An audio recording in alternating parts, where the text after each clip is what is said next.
Good day, ladies and gentlemen. Dr. Betty Williams here for the Heart of Leadership, and I'm excited to be launching this brand new short segment each week on various topics of leadership. And we'll be discussing matters such as mentorship, sonship, betrayal in leadership, vision, direction, provisions, planning, proposals. We'll be dealing with conflict in leadership. We'll be dealing with servant leadership. And I'm excited because a lot of those aspects I have learned to adapt into my own practices and my own, leadership seminars. And as I mentor, as I train, everything I'm about to teach you, I've experienced, I practice. Some I know how to do very well. Some I've learned how to pick up as a skill and train others to do. And I'm excited for this opportunity to share this with you because leadership matters. To be a leader is not easy. It takes a lot of courage, takes a lot of sacrifice. And many don't realize that leaders are investors. That's what leadership really is. Leadership is about investment. Leadership is about taking experience, knowledge, wisdom, often finances, time, and sacrifice. A lot of that time belongs to family time that they take and invest into followers, invest into the future. Leaders should be people who live in the now but walk in the future. They live in the now, but walk in the future. That's leadership. It's about taking someone's hand and taking them from their now and bring them into contact with their future. Powerful leadership is focused leadership, stable leadership. And that is what causes a next generation of people to become stronger leaders because they've been raised up by a leader who knows how to get you in touch with your future now. If I were to define leadership, I would define leadership as those who have decided to be two dimensions at one time, both now and future. They can be now and future in one person. That's leadership. They take you somewhere where you're at now. They don't cause you to be stagnant and focused in your now. A good leader, should I say,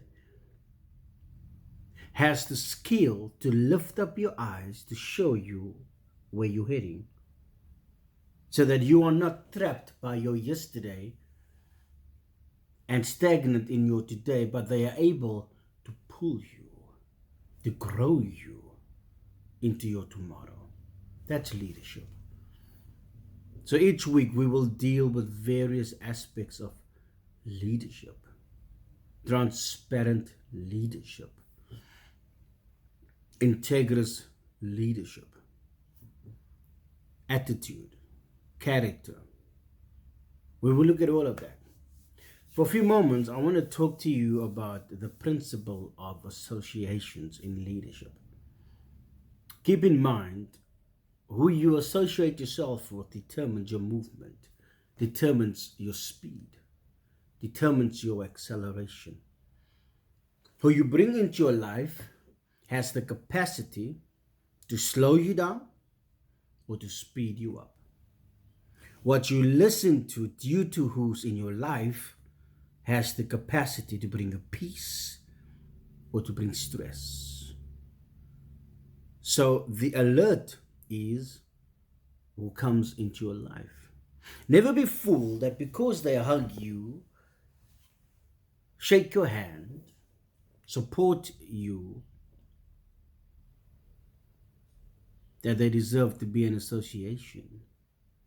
I think many times association has become emotionally based instead of ethically based. Because when we become emotionally based, we can allow them into circles based on how we feel about them, not based on the protocols and the ethics and the fruit of who they are. Because feelings can deceive you, and if you allow people in because you just simply like them, then you can often set up a trap for disappointment in that. Because if they disappoint you and betray you, it hits you hard.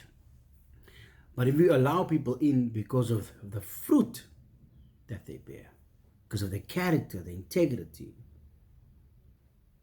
and they know how to produce,